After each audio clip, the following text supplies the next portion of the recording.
उशीर झाला आहे। आज प्रख्यात संगीतकार श्री यशवंत देव यांचं व्याख्यान आपण आयोजित केलेलं आहे। व्याख्यानानंतर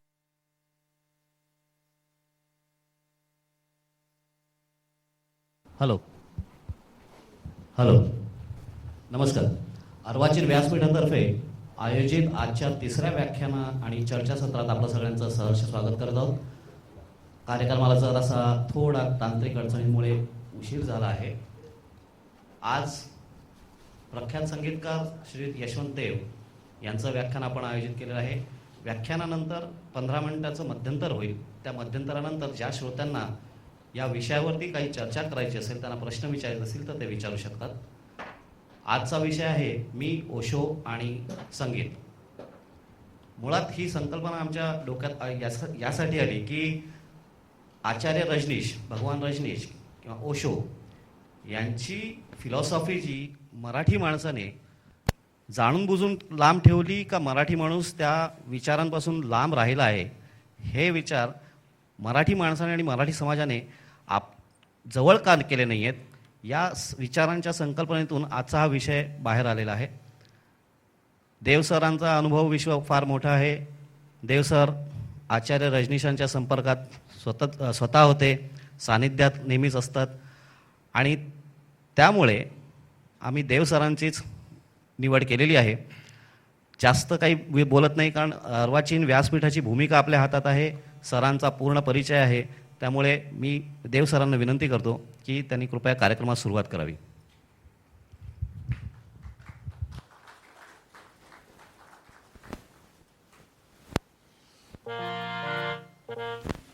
रसिक मित्र हो,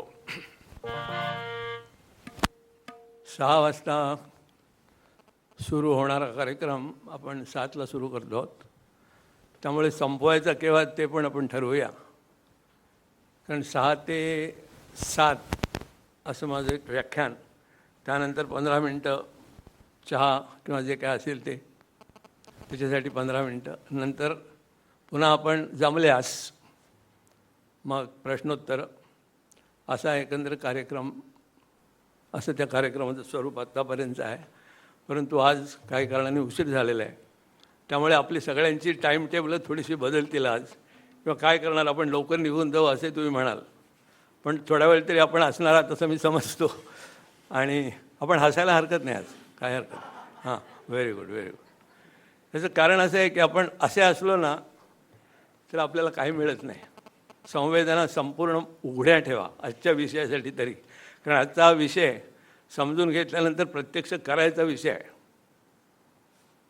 इट्स अ परफॉर्मिंग आर्ट असं ओशो म्हणाले। वाचून काही होत नाही, करायला पाहिजे।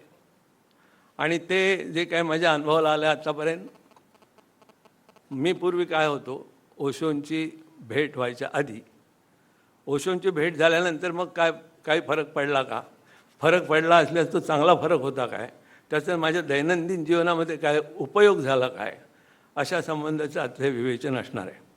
मी आपल्याला जो माहिती आहे आत्तापर्यंत तो बऱ्या वाईट चालीचा, म्हणजे चाली देणारा, आपण हसा प्लीज.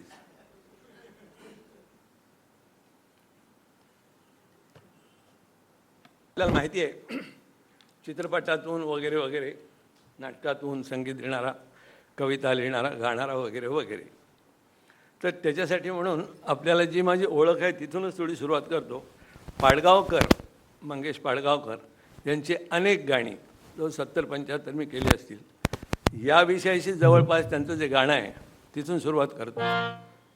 कुठे शोधिसी रामेश्वर आणि कुठे शोधिसी काशी. ओशो म्हणत नाहीत, पाडगावकर म्हणत आहे. कुठे शोधिसी रामेश्वर आणि कुठे शोधिसी काशी. हृदयातील भगवंत राहिला हृदयातून उपाशी. कुठे शोधिसी रामेश्वर आणि कुठे शोधिसी काशी.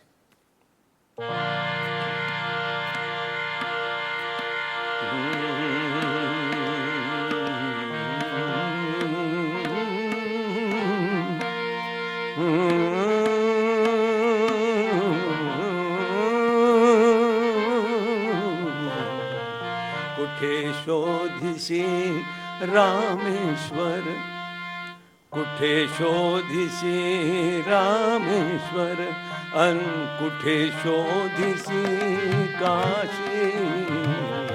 कुठे शोधिसी रामेश्वर अन कुठे शोधिसी काशी. हृदयातील भगवंत राहिला हृदयातील भगवंत राहिला हृदयातून उपाशी. कुठे शोधिसी रामेश्वर.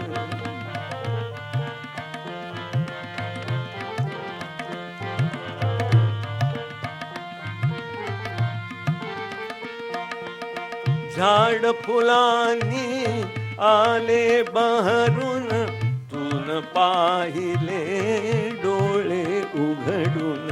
झाड फुलांनी आले बहरून तून पाहिले डोळे उघडून. वर्षा काळी पाऊस धारा तुला न दिसला त्यात इशारा. काय तुला उपयोग आंधळा काय तुला उपयोग आंधळा. दीप असून उशाशी. कुठे शोधिसी रामेश्वर.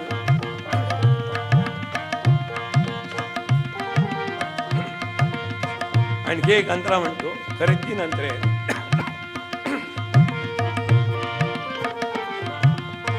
देव बोलतो बाळमुखातून देव डोलतो उंच पिकातून.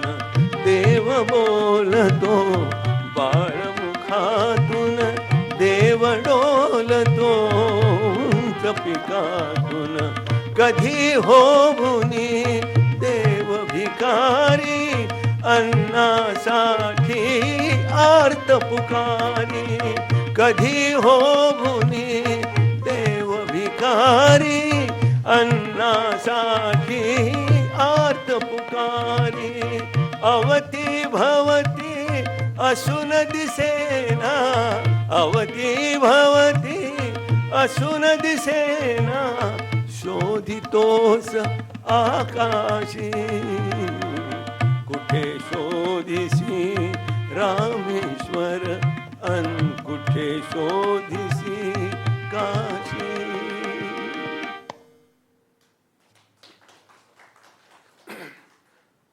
मला हे थोडं साधं पाणी चालेल, फार गरम आहे, म्हणजे गार आहे. आणि चहा असल्यास. एरवी गाणी म्हणणे, गाण्याची चाली देणे, शिकवणं वगैरे मी करतच असतो. पण आत एक निराळा प्रवास चालू असतो. ओशोंशी संबंध आल्यानंतर त्या प्रवासाला सुरुवात झाली. तर त्याच्या आधी जी काय पूर्वपीठिका होती, माझं थोडंसं आयुष्य अशासाठी या संदर्भातलं असेल. मी शाळेत कुठले जात होतो वगैरे ते सांगत नाही मी, कारण तसं पुष्कळ आहे सांगण्यासारखं न सांगण्यात वगैरे. हा हसा प्लीज हसा, कारण तुमच्यातलंच मी एक आहे.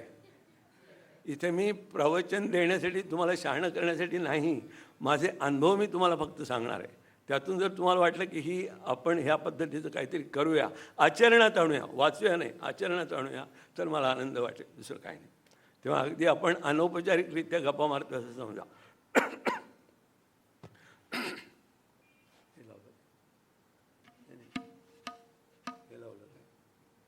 हां, तर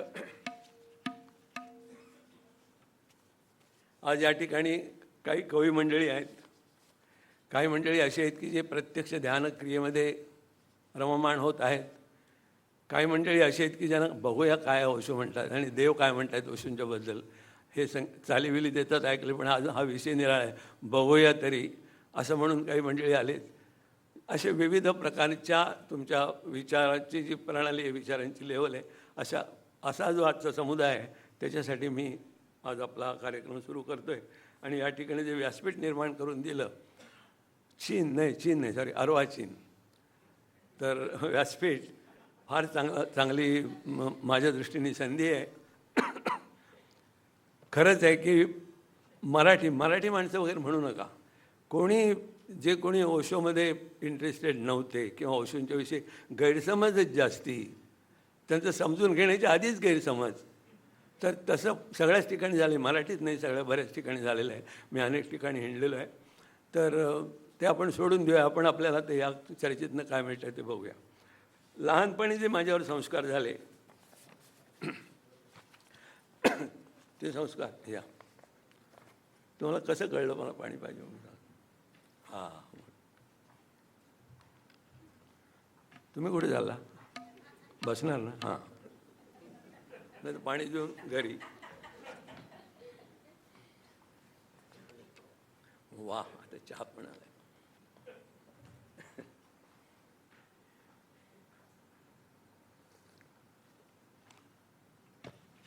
अगदी लहानपणी आमचं गाव पेंड पनवेल, रायगड जिल्हा, पूर्वीचा कुलाबा जिल्हा.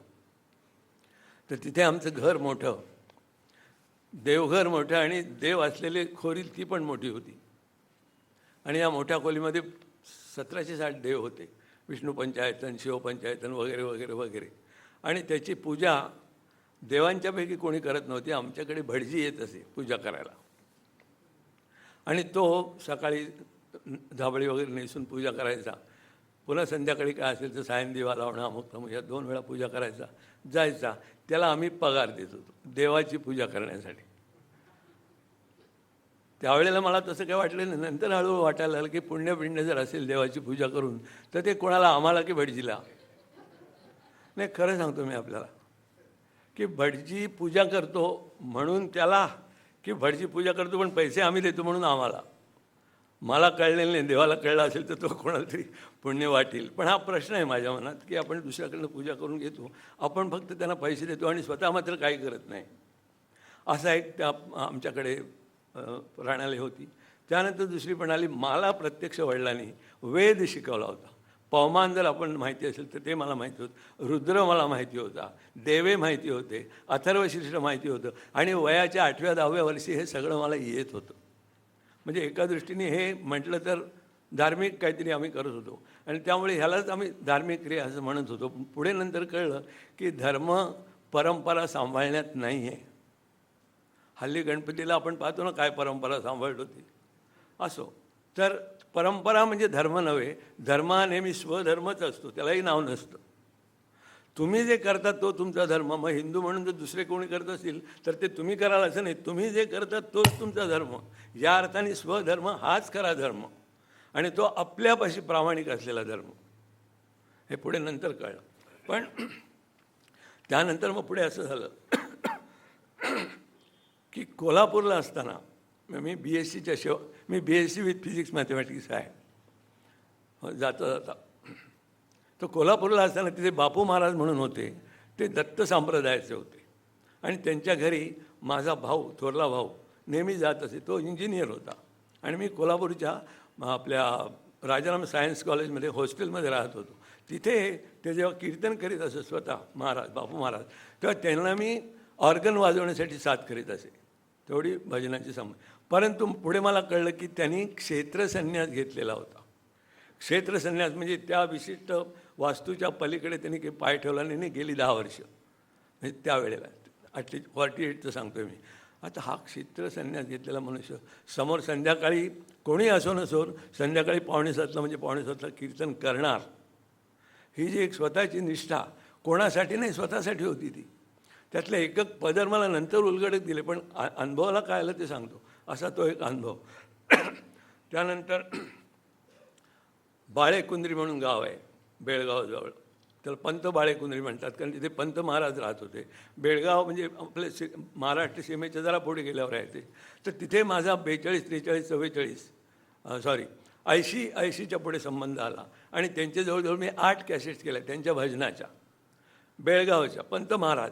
परंतु त्या जेव्हा नरसिंहपूर म्हणजे नरसिंह क्षेत्र आहे ना जयसिंगपूरच्या पुढे, तिथे तेही दत्ताचं क्षेत्र, पण तिथे नाही म्हणलं आम्ही बाळेकुंद्रीच्या आम्ही नाही ठेवीत. आता सांगा हा दत्त आणि तो दत्त काय फरक आहे. पण दत्ताचे असे अनुयायी की जे त्या दत्ताला मानत नाहीत, त्या दत्ताचे असे अनुयायी की या दत्ताला मानत नाही. आता काय म्हणायचं मला काही कळत नाही. तर असे एक अनुभव येत गेले आणि हे अनुभव येत असताना नागपूरला जेव्हा माझी बदली झाली 1967 साली, त्यावेळेला 70 साली ओशोंची माझी पहिली भेट झाली. त्यावेळेला ओशो हे नाव नव्हतं, भगवान रजनीश.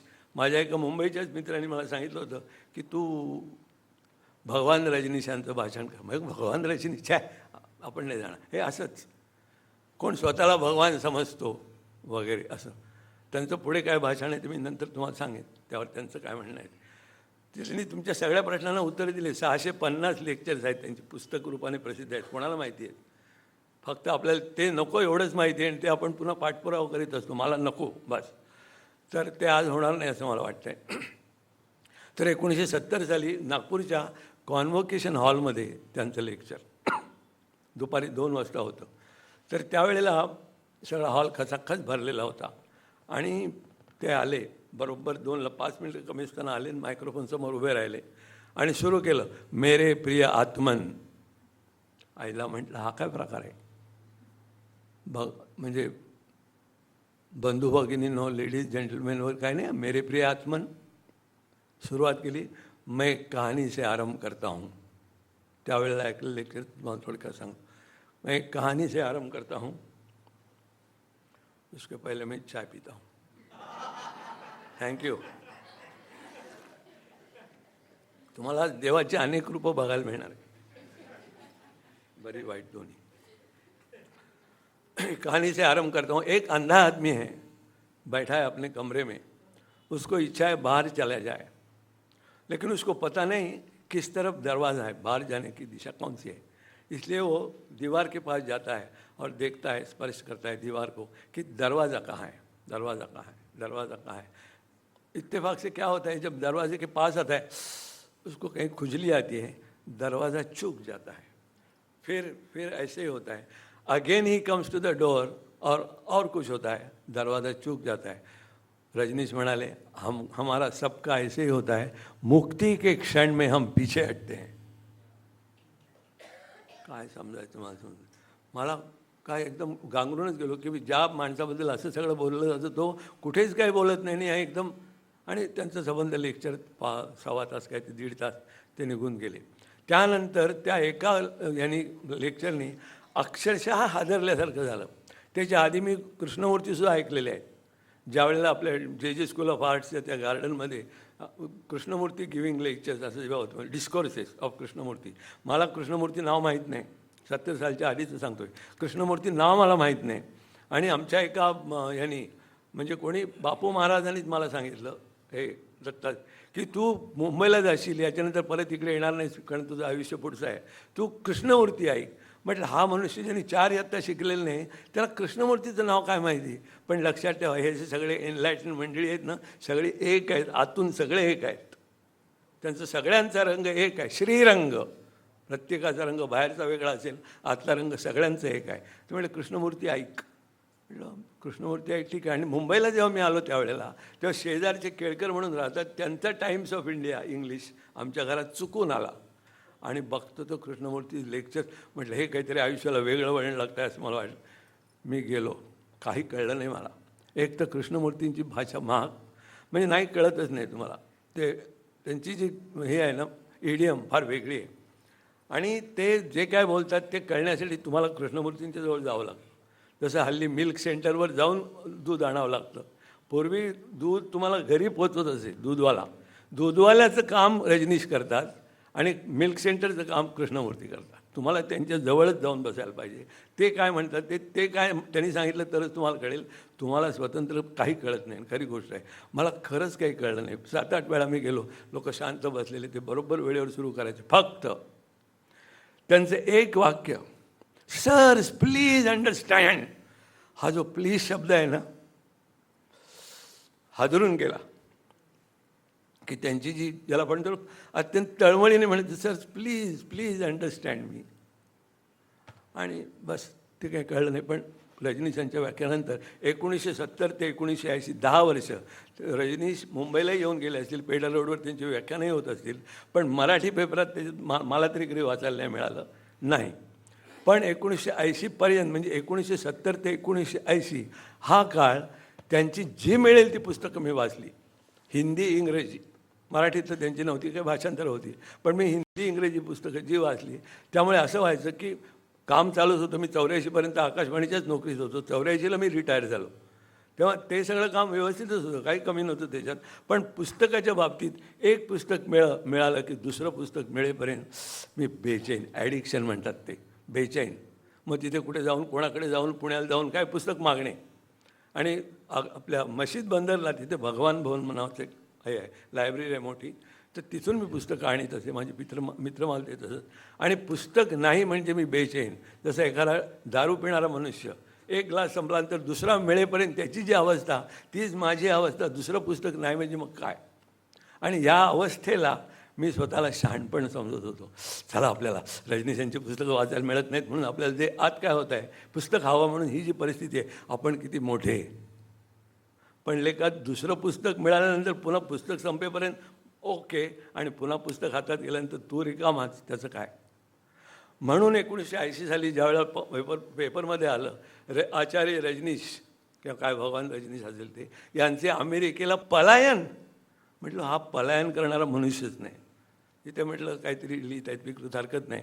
पण ते गेले अमेरिकेला स्वतःच्या काहीतरी आजारपणाबद्दल तिकडे हे करण्यासाठी. डायबिटीज होतं त्यांना, बरेच काही पाठीच्या मणक्याचं होतं दुखणं, त्याच्यासाठी ते अमेरिकेला गेले.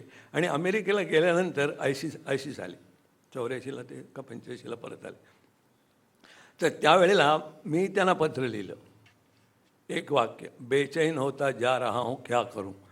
त्यांचं उत्तर आलं, अगर हो सके तो, महत्त्वाचं आहे, अगर हो सके तो पुन्हा आश्रम में जाकर ध्यान शिविर में सम्मिलित हो जाओ. ते असं नाही म्हणालं, बरं झालं तू मेरे पास आहे, अब तुम्हाला सब ठीक होगा. नाही, सांत्वनाचा एक शब्द नाही तुम्हाला सांगतो. ते म्हणायचे, मैं आपको सत्य दे सकता हूँ, सांत्वना नहीं. सत्य अगर पाना है तो तुम खुद प्रयास करो, ले लो. मेरा थैंक यू भी नहीं करना बाद में, लेकिन मैं जो करता हूँ वो ध्यान की प्रक्रिया है, उसमें शामिल हो जाए. आईला म्हटलं असं आहे काय. मी गेलो, 81-82ची गोष्ट असेल. तिथे पहिल्यांदा आम्हाला घरातूनच सांगितलं, अहो तुम्ही कुठे जात आहे माहिती आहे ना, पुण्याचं रजनीश आश्रम, परत याल ना. म्हटलं काही काळजी करू नको. तर या परत म्हटलं परत येणार आहे मी, काळजी नको करू. पण तिथे गेल्यानंतर माझ्यासुद्धा मनात पहिल्यांदा, कारण त्यावेळेस सगळे वेस्टर्न संन्यासी होते, आपले लोक होते तिथे, पण तिथले एकंदर जे पेपरमध्ये आलेलं वाचलं होतं त्याच चष्म्यातून मी पाहिलं ना, अरे असं आहे काय, मग ह्याला काय ध्यान कसं म्हणायचं. आणि असं नाचून बिचून कुठे काही ध्यान होतं काय. आमची ध्यान म्हणजे एकच आम्हाला माहिती आहे की डोळे मिटून बसणे म्हणजे ध्यान. नुसतं डोळे मिटून बसणं म्हणजे ध्यान नव्हे, ते तर आणखी खरं. परंतु असं एक आमची कल्पना की हे म्हणजे ध्यान नव्हे. ध्यानाच्या 100 प्रकार ओशोनी सांगितलेले आहेत, एक नाही 100 आहेत त्याच्यात. आणि ते शिव आणि पार्वती यांच्या दरम्यानच्या संवादावरून काढलेले. आपल्याला काही माहिती नसतात या गोष्टी. तर तिथे गेल्यानंतर पहिल्यांदा आम्ही संध्याकाळी गेलो तिथे. आणि त्यावेळेला तुम्हाला HIV निगेटिव्ह तिथे टेस्ट द्यावी लागते, आणि त्यांचं सर्टिफिकेट तिथे चालतं, बाहेरच्या कुठल्याही डॉक्टरचं नाही. ती टेस्ट म्हटलं ठीक आहे, हरकत आहे, आपण आलो आहेत. तर पहिल्यांदा मला जे दिवसातून तिथे 5 प्रकारची ध्यानं असतात. रात्रीचं ध्यान मला मिळालं, त्याचं नाव नटराज ध्यान.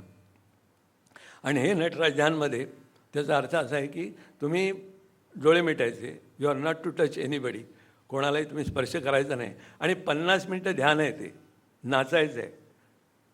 म्हटलं तर आपण आलो तर काहीतरी करायचं आहे ना, म्हणून उभा राहिलो आणि तिथे म्युझिक सुरू झालं. लागता जे काय होतं ते. आणि हेच की डोळे मिटायचे, कोणी कोणाकडे बघ, nobody touches anybody, you have to dance in your own. तर ते I am a music director ना, केवढा मोठा म्युझिक डायरेक्टर मी. त्याप्रमाणे तालावर मी नाचणार, त्या तालावर. आणि पहिल्यांदा असा हात केला, बापरे म्हटले यशवंतदेव असे दिसणार लोकांना. बघा, आपण लोकांच्या चष्म्यातून आपल्याकडे बघतो, आपल्याला नाचावंसं वाटलं तरी आपण नाचत नाही, आपल्याला हसावंसं वाटलं तरी आपण हसत नाही, रडावंसं वाटलं तरी रडत नाही. आणि ह्याला आपण सिव्हिलायझेशन म्हणतो. टाळी द्या. खरंच आहे होते काय, किती आपण. आणि स्वातंत्र्य म्हणतो, स्वातंत्र्य पाहिजे, कुठे दिलं, गिवन फ्रीडम लाभ नको. तर तसं गिवन फ्रीडम डान्स माझं पहिल्यांदा असंच झालं. आईला म्हटलं आपण आलो तर डान्स करू, म्हणून अगदी त्या रिदमच्या नाचं काय तिथे जबरदस्त म्युझिक असतं, मोठमोठे हे लावलेले असतात आणि नाचायला डोळे मिटून म्युझिकच्या तालावर, बाहेरच्या तालावर नाचलो. पहिल्या 10 मिनिटात गोळे आले पायात. आईला म्हटलं हे 5 दिवस पुढे व्हायचे, आपण उद्या मुंबईला परत. कारण 10 मिनिटात गोळे आले आणि 50 मिनिटं काय करू मी. तर डान्स केल्यासारखं केल्यासारखं. आणि नंतर मात्र तिथे बघितलं मी, तिथे राधा हॉल आहे. हल्ली जरा परिस्थिती एकदमच वेगळी आहे तिथे. पूर्वीचं सांगतो मी, 1980च्या पूर्वीची गोष्ट. तिथे कुठलं ध्यान कसं करावं याचे मोठ्या अक्षरामध्ये भिंतीवर हे केलेलं आहे, पेंट केलेलं आहे, बोर्ड लावलेले आहेत. त्याच्यामध्ये नटराज ध्यान कसं करावं त्यांनी, irrespective of the rhythm which you are listening from outside, be in unison with your own internal rhythm. तुमच्या रिदमप्रमाणे, म्हणजे ते वाटेल ते असू दे रिदम, त्या तालावर तुम्ही नाही नाचायचं. थोडक्यात म्हणजे बाहेरच्या तालावर तुम्ही नाचायचं नाही, तुम्ही निग्लेक्ट करायचं, ऐकू येणार नाही अशी व्यवस्था करा आणि नाचा. आईला म्हटलं हे आपण नाही केलं, उद्या. म्हणजे ते एक झालं ना. दुसऱ्या दिवशी रात्रीपर्यंत मध्ये सकाळी एक तर डायनॅमिक मेडिटेशन असतं. ती सगळी अत्यंत सायंटिफिक आहेत होती. काय सांगू तुम्हाला, तुम्ही करायला लागल्यावर तुम्हाला कळेल, पण प्लीज करा. यशवंतदेव गेले खड्ड्यात, तुम्ही करा, खरं सांगतो मी.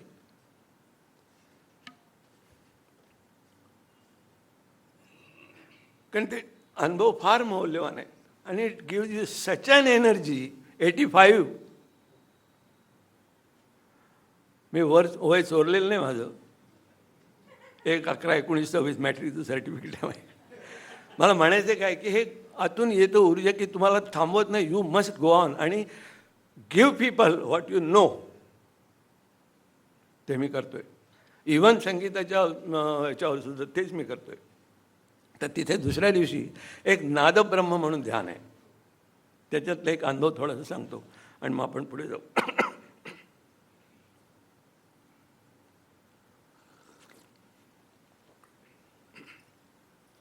ते ध्यान असं आहे, पहिला म्युझिक सुरू असतं. प्रत्येक ध्यानाचं म्युझिक अगदी वेगळं आहे आणि त्यांनी सगळ्यांनी ते इतकं छान बनवलेलं आहे. आपलीकडची मंडळी पण त्यांनी उत्तम चांगलं म्युझिक बनवलेलं आहे. माझी तिथे जवळजवळ 50 गाणी आहेत त्यांच्यासाठी मी लिहिलेली गाणी. असो, तर ते म्युझिक सुरू होतं तेव्हा तुम्ही डोळे मिटायचे असतात आणि या पद्धतीने नाभी केंद्राच्या जवळ तुमचे हात असतात असे. आणि तुम्ही श्वास घेता आणि सोडताना आवाज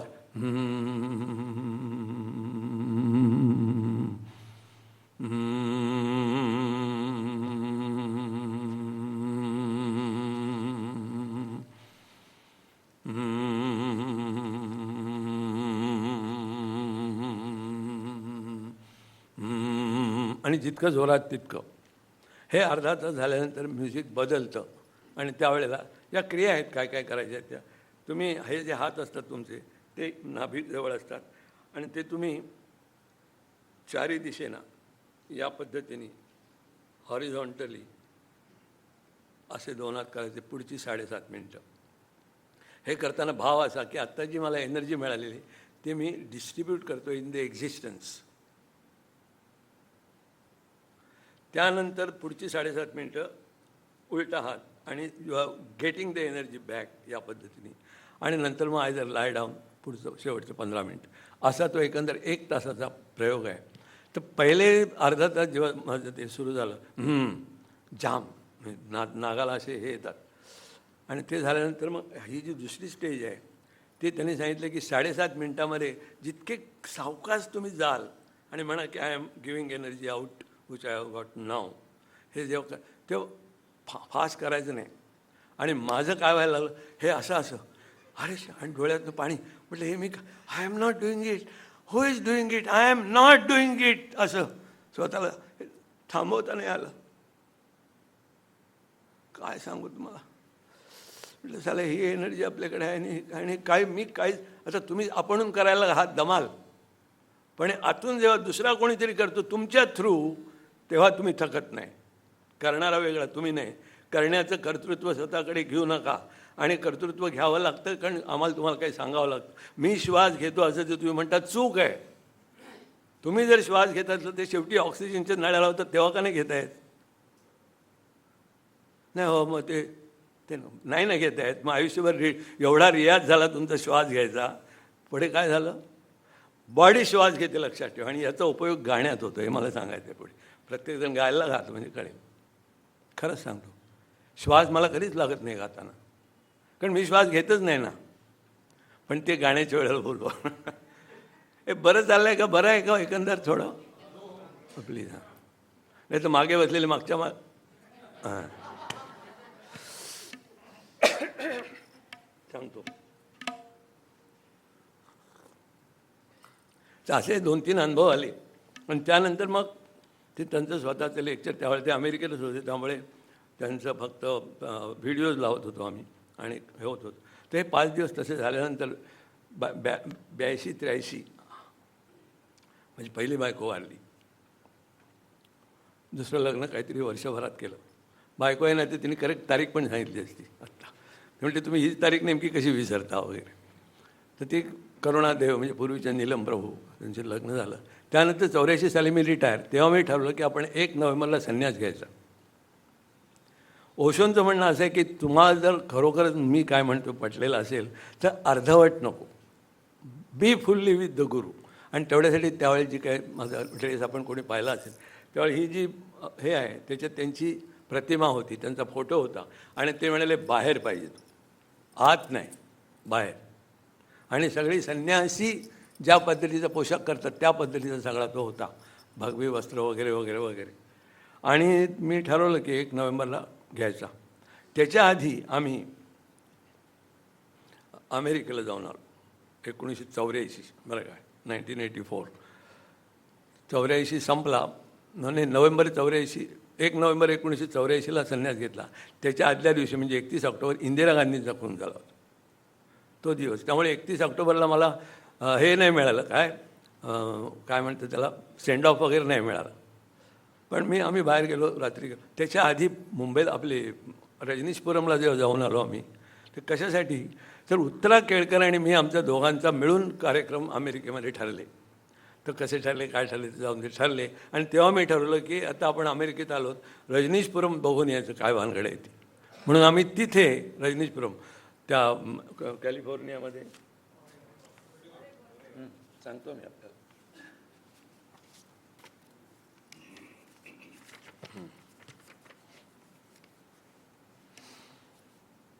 तिथे बघून आलो आम्ही, 3 दिवस राहून आलो त्या ठिकाणी. त्या ठिकाणी काय आहे की 64,000 एकर जागा त्यांच्या ताब्यात, वाळवंट आधी त्याचं दिमागदार आश्रमात रूपांतर केलं. 20,000 साधकांची सोय, बाजूला हे काय तुमच्या काचेच्या भिंती, आणि मग तिथे म्युझिक सगळं सगळं सगळं. त्यांचं स्वतःचं विमानतळ पण आहे तिथे, म्हणजे आपण एअरफील्ड म्हणूया, विमानतळ नको एअरफील्ड सगळं. आणि एकूण 51 देशांनी ओशोंना व्हिसा नाकारलेला आहे. म्हणजे अ पर्सन, कॅपिटॅलिस्टने तर नाकारला, सोशलिस्टने नाकारला, कम्युनिस्टने नाकारला. आपल्याकडे कसं असतं, कॅपिटलिस्ट चालतात, हे चालतात ते चालतात. पण ओशो असा मनुष्य की ज्यांना कोणालाही ते चालत नाहीत. ते म्हणले I enjoy this position, nobody wants me. त्यांच्या सगळ्यांचं एक मत आहे या बाबतीत की हा मनुष्य नको. निदान माझ्या बाबतीत तरी सगळं जग एक झालं आहे. वा, थँक्यू गॉड. हे ही बघा तुम्ही, हा असा वेगळं कामच वेगळं आहे. तर तिथे गेलो, परत आलो आणि 1 नोव्हेंबरला जर मी संन्यास घेतल्यासाठी तिथे आम्ही पुण्याला चौकशी केली होती. ते स्वामी काय नाव होतं मला लक्षात नाही, पुण्याचे स्वामी कोण, त्यांनी मला संन्यास दिला. असं ते जाऊन दे. तर मिसेस आणि मी बरोबर गेलो होतो. मिसेसला म्हटलं नुकतंच आपलं लग्न झालं आहे, वर्ष नाही झालं, तर मी संन्यास घेऊ. मनात माझ्या असं होतं की ती नको म्हणेल. तर बरं, खरं सांगतो मी, आणखी 2 वर्ष थांबा ना, एवढं काय, नुकतंच आपलं दुसरं लग्न झालं आहे तेही, आणि लग्न झाल्यावर लगेच संन्यास. बायका इतर मैत्रिणी काय म्हणतील तुला. तर तिने काय सांगितलं मला की तुम्ही त्याची काळजी करू नका, मी त्यांना जबाब देईन, काय तर तुम्ही घ्यायचं ते घ्या, टाळी द्या इथे तिला. ही तिची हिंमत आहे.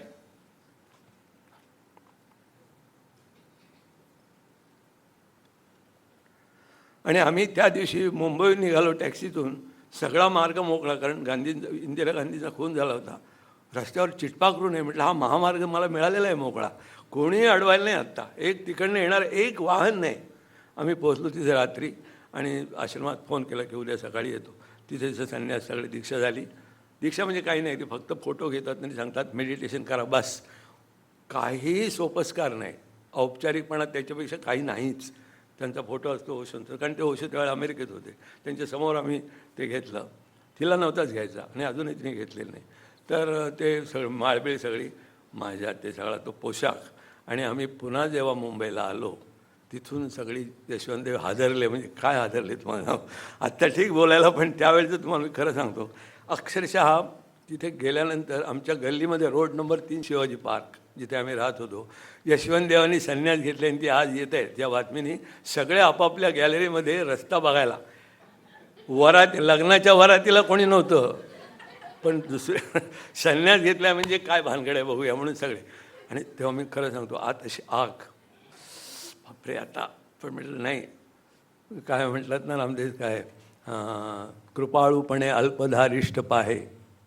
अल्प, खरोखरच अल्प अल्प करीतच इतकं आलं ना. तर तिथे गेल्यानंतर घरी जेव्हा पोचलो तेव्हा सुहासिनी मुळगावकरचा रेडिओच्यातून फोन, दूरदर्शनवरून रेडिओतून फोन. काय फोन काय, अहो आहात कुठे देव सुहासिनी मुळगावकर, अहो इंदिरा गांधी गेले आहेत, आपल्याला काहीतरी भक्ती संगीत करायचं, तुम्ही यात आवडतो. आईला म्हटलं आता बघा तुम्ही हसताय काय, खरं माझी परिस्थिती रडाय तुम्हाला युअर एन्जॉईंग. चला बरं झालं, देवांची जिरणार होती कुठेतरी. नाही खरं खरं तसंच आहे, तसंच आहे ते. अहो म्हटलं काय करू, नाही आत्ता या म्हणाली.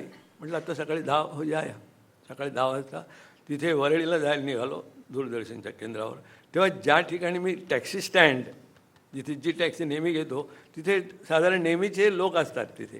तर तिथे टॅक्सी, हा कोण बसला आहे मागे, चेहरा तर आहे पण हा कोण. मग पुन्हा पुन्हा समोर बघायच्या वेळी मागेच बघत होता तो, कोण बसला आहे मागे म्हणून, ड्रायव्हर.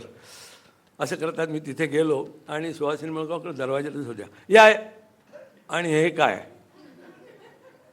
म्हटलं, काय नाही मी संन्यास घेतला. संन्यास घेतला आहे, हो ओशो रजनीश पुण्याला जाऊन संन्यास. मी अगदी खालच्या आवाजात बोललो आणि त्याने हे बाहेर बघितलं. आणि हे काय, ओशोंचा फोटो, दुसरा कोणी मिळाला नाही तुम्हाला.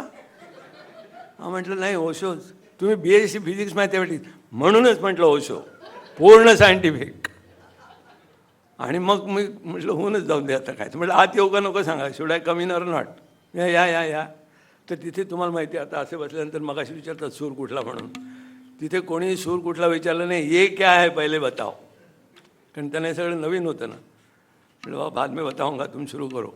आणखी एक गंमत म्हणजे अशा ज्याला आपण योगायोग म्हणतो तो, त्यावेळेला दूरदर्शन तिथे कंट्रोल रूम होते, ते आमचा रिहर्सल जेव्हा चालू होती तेव्हा पॅचिंग करत होते. आता तसं पॅचिंग करतात नाही, हा मायक्रोफोन तो मायक्रोफोन. आणि चुकून एक मिली नावाचं पिक्चर तिथे सुरू होतं त्यावेळेला, मिली, सगळ्या याच्यासाठी टेलिकास्टसाठी. त्या मिलीचं मध्ये पॅचिंग आमच्यावर आलं, म्हणजे मिली बंद झालं ना, आम्ही दिसायला लागलो. आणि बँगलोरला ते गेलं. बँगलोरला श्यामला भावे गाणारे, त्यांचा फोन, हे काय देव आम्ही बघितलं तुम्हाला, कुठे बघितलं, अहो टी व्हीमध्ये मिलीमध्ये तुम्ही दिसलात म्हटलं. तेव्हा सगळ्या जगजाहीर झालं. म्हटलं आता हरकत नाही, तर होऊनच जाऊन दे जगजाहीर. आणि आमच्या घरामध्ये नोटीस आलेली होती, पेणला आमची प्रॉपर्टी, तिथे काही कुठे गेले लिटिगेशनवाली मंडळी, हां तुमच्यापर्यंत नाही आहेत केस.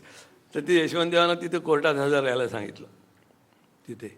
म्हटलं आमचे ओशो रजनीश अमेरिकेत कोर्टात उभे आहेत, त्यांच्या विरुद्ध जे काय योग्य अयोग्य त्यांच्या विरुद्ध होतं ते तिथे, आणि त्यांचा हा नाचीज किरकोळ शिष्य त्यांच्या ड्रेस सकट आमच्या कोर्टात उभा आहे. काय योगायोग बघा तुम्ही एक एक. म्हटलं ते तिथे उभे तर मी ते कशाला घाबरू, मी पण गेलो तिकडे असाच. आणि विचारलं आधी, म्हटलं हे कोर्टाचा अपमान वगैरे नाही ना होणार? नाही, साहजिक काही कोर्टाचा अपमान केव्हाही होतो हल्ली. पुष्कळ गमती आहेत. तर असं करता करता ते झालं आणि मग अशा रीतीने ते सुरू झालं पुढे. हे करताना आता आपण थोडंसं पुढे अशासाठी जाऊ की ओशो रजनी ज्यावेळेला परत आले त्यावेळेला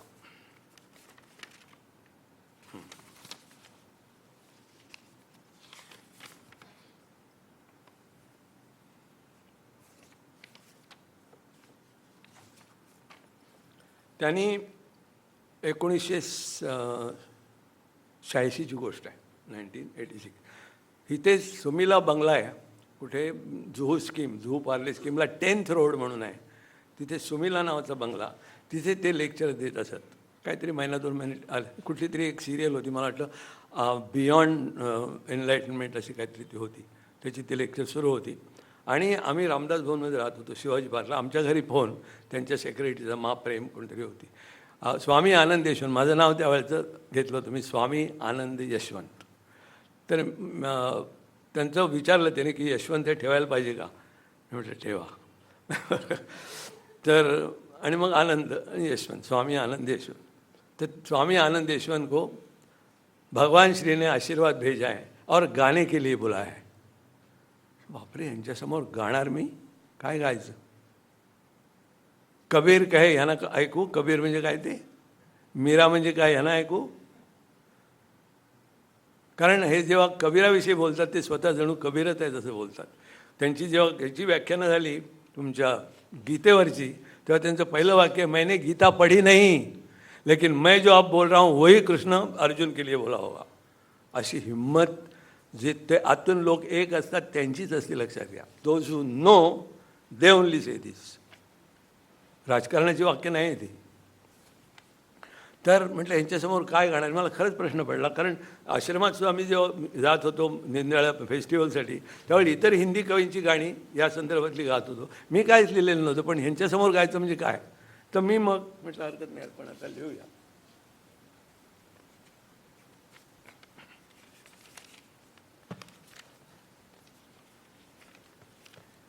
त्यांच्यासमोर जाताना मी म्हटलं आता आपल्याला जे सुचेल तेच घ्यायचं. त्यावेळेला त्यांना जे 2-3 गाणी माझी आहेत त्यातलं एक गाणं असं आहे,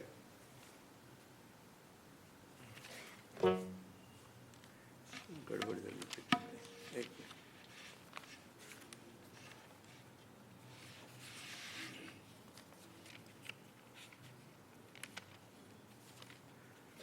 भजन कुणाचे कुठे करू?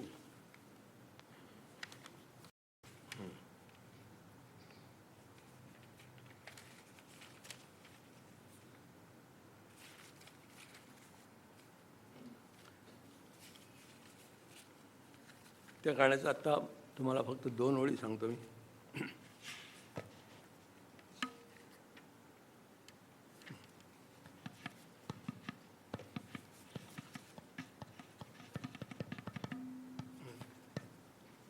मी लिहिलं होतं, पाप हमारे करुणा तेरी इन दोनों का अंत नहीं.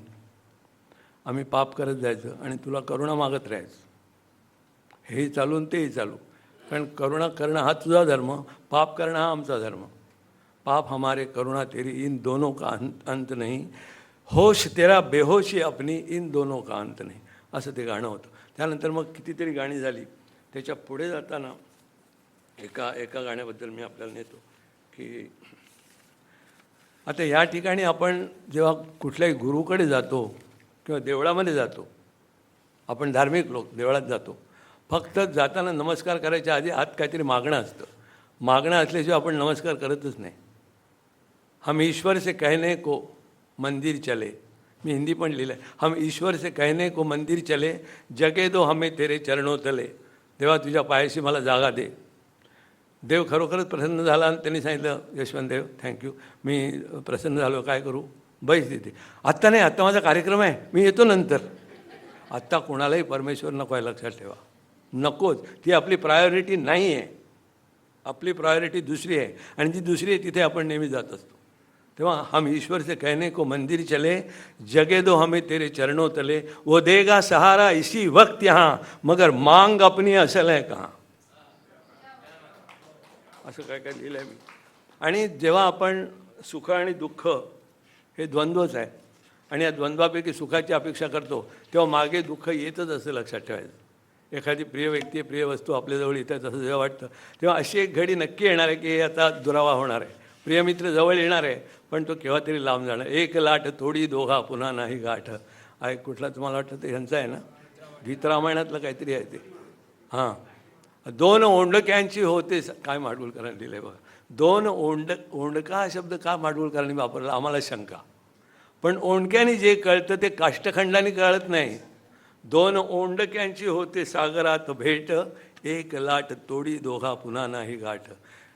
हळूहळू तरंग तरंग समुद्राच्या लाटावर दोन ओंडके आहेत, जवळजवळ येतात, त्यांना वाटलं अरे वा भेट झाली. पण नियतीची एक लाट अशी येते की दोन ओंडके फेकले जातात. अशी विरह आणि मिलन यांची सांगड नियतीने घातली, हे सांगण्यासाठी माडगुळकरांनी ओंडका हा शब्द वापरला गीतरामायणात. आणि ओंडक्याने कळलं. पण यशवंतदेव विचार करणार आहे ना, माडगुळकर ओंडका बिनका खरं नाही. आम्ही लिहिलं, भेटतात काष्ठखंड दोन सागरी. हा, यशवंतदेव काष्ठखंड, त्यांना संस्कृती येत असलं पाहिजे. मग हे तुम्हाला कळावं म्हणून काष्ठखंड ना. हां, भेटतात काष्ठखंड दोन सागरी, एक लहर दोघांचा विरह चिरकरी. काय अलिट्रेशन आहे रचं. अरे गाढवा, पण काय जे काष्ठखंडाने तुला काही कळलं नाही, जे ओंडक्याने कळलं, म्हणून माडगुळकर श्रेष्ठ. असो.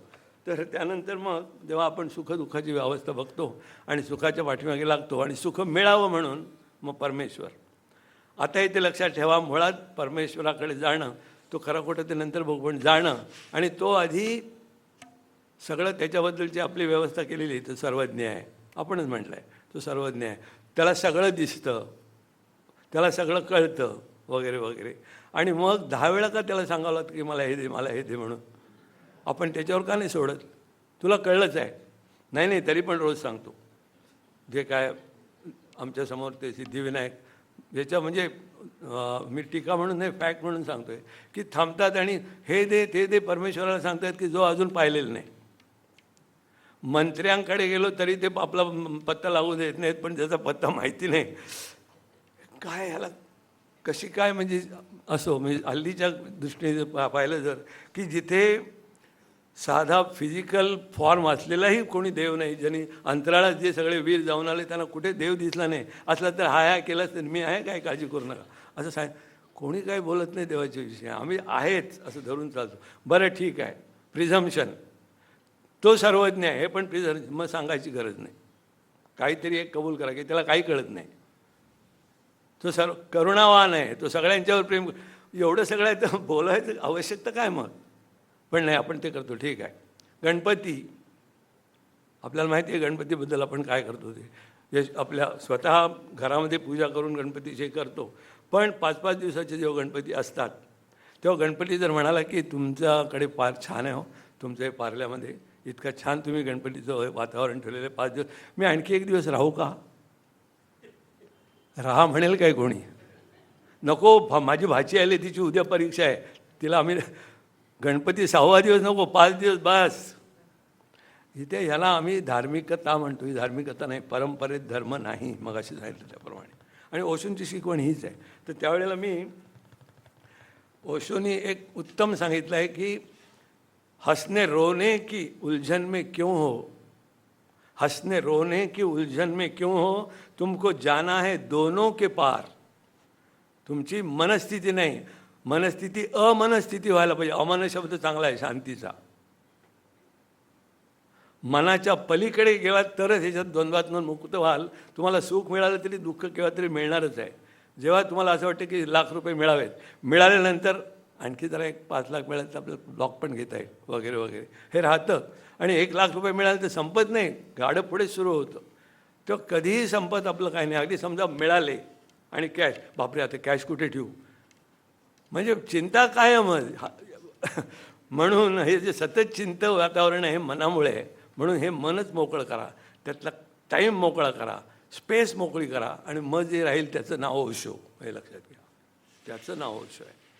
तर ते जे गाणं असं आहे हे मी लिहिलेलं आहे.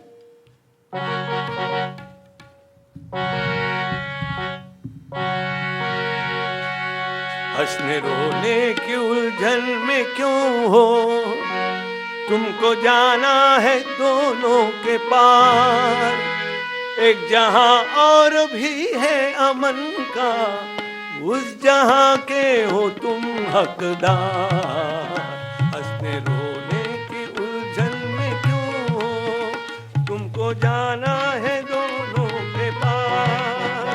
एक जहां और भी है अमन का, उस जहां के हो तुम हकदार.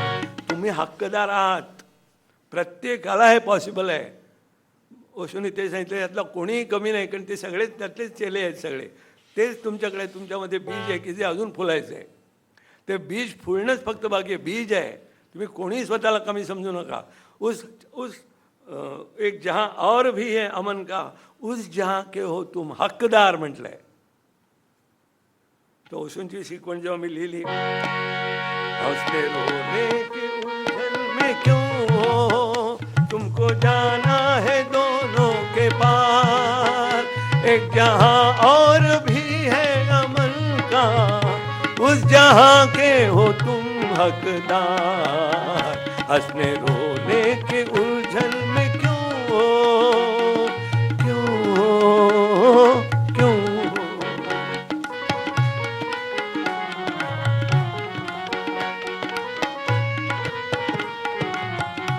काय करायला पाहिजे. ध्यान की एक नैया खड़ी है, ध्यान की एक नैया खड़ी है, उसमें रखो कदम एक बार.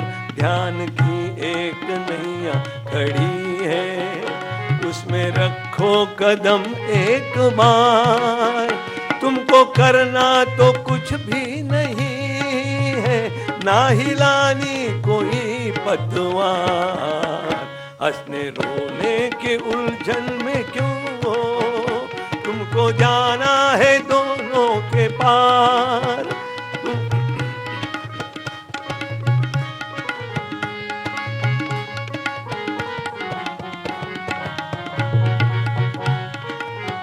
नैया बहती चली जाएगी तो, नैया बहती चली जाएगी तो, खुद को उसके हवाले करो. Meditation is doing nothing. Nothing म्हणजे nothing on every level, physical level and mental level. जरासुद्धा हलणं असता कामा नये तिथे. आणि मग जे मनाच्या पलीकडची अवस्था आहे ते, त्याच्यासाठी जेव्हा तुम्ही ध्यानाच्या ह्याच्यात बसता नावेमध्ये, त्यात तुम्हाला काहीही करायचं नाही. लक्षात ठेवा, पतवार पण हलवायची नाही. 1 2 3. नैया बहती चली जाएगी तो, खुद को उसके हवाले करो.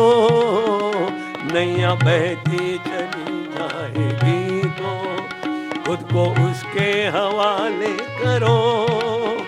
उस किनारे को तुम पा ही लोगे, जिसके खातिर थे तुम बेकरार. हंसने रोने के उलझन में क्यों हो, तुमको जाना है दोनों के पार. एक नया और भी है अमन का, उस जहां के हो तुम हकदार.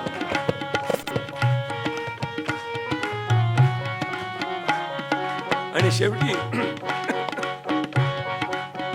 प्यारे ओशो का कहना यही है, सारे संतों का साधन यही. कालच बुद्ध पौर्णिमा झाली. एका झाडाखाली अनेक वर्ष बसलं, आळशी नाही का म्हणत आपण त्याला, काय काही काम न करता बसलं. किती स्वार्थी माणसं. येस, परमार्थी माणसं स्वार्थी असतात, कारण त्यांचा स्वार्थ हा सगळ्यांचा मिळून स्वार्थ. परमस्वार्थ म्हणजे परमार्थ. अतिशय महत्त्वाची गोष्ट आहे. आम्ही जेव्हा ते काय म्हणतात की तुमच्याजवळ काही नाही तर तुम्ही देणार काय, काहीतरी घ्या ना, आनंद घ्या आणि आनंद वाटा, दुसरं काय तुमच्याजवळ. तुम्ही जर असे दुर्मुखलेले असेल लोकांना सांगा हसा, कोण हसणार आहे? तुमच्याजवळ आहे तेच तुम्ही देऊ शकता. हिंदुस्थान जगाला देऊ नाही शकत, दरिद्रच देऊ शकतो, बेशिस्त देऊ शकतो. आणि नेमकं लक्षात घ्या इथे की व्यक्तीच शिस्तवान होते, व्यक्तीच धार्मिक होते. समाज कधी एकदम बदलत नाही. समाज हे त्याचा रिझल्ट आहे. समाज नावाची वस्तू कुठेही नाही. जिथे बोट कराल तिथे व्यक्तीच आहे, लक्षात ठेवा. हा समाज किंवा इथेही व्यक्ती ही सुधारली पाहिजे, ही सुधारली पाहिजे, यांनी शिस्त पाळली पाहिजे. जे काय हल्ली पोल्युशन चाललं आहे ते, आणि आपण सगळेजण त्याला सामील आहोत. कोणीतरी एकाने केल्याशिवाय आणि त्याच्यासारखं सगळ्यांनी केल्याशिवाय समाज किंवा पोल्युशन कमी होणार नाही. ते जे पोल्युशनच्या लेवलचं तेच धार्मिक लेवलचं. म्हणून प्यारे ओशो का कहना यही है, सारे संतों का साधन यही. प्यारे ओशो का कहना यही है, सारे संतों का साधन यही. उनके बोलों के समझो इशारे, उनके बोलों के समझो इशारे, अपने अनुभव पे हो जा सवार. हे महत्वाचं आहे.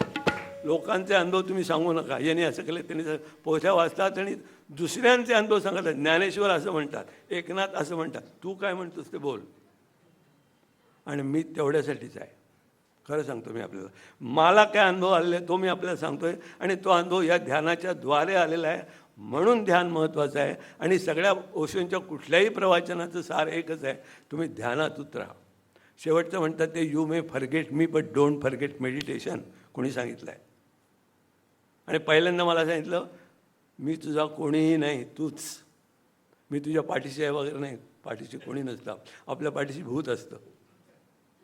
मी ते कोणाचीही टीका करत नाही, पण तुम्ही आहात नाही, तुम्हीच कणखर आहात. आणि तुमचा जो श्वास आहे याच्यावर लक्ष दिल्याने होईल की श्वास हा मनाचा अर्थ आहे. आणि याच्यापुढे संगीताविषयी बोलताना मी श्वासाच्या ज्या ठिकाणी सूर तयार होतो त्या ठिकाणी लक्ष असणं महत्त्वाचं आहे. सॉरी, फार बोललो मी, थोडं सांगतो. 15 मिनिटात. तुम्ही शिस्तीने नाही बसलेले ना, मनापासून बसलेले ना.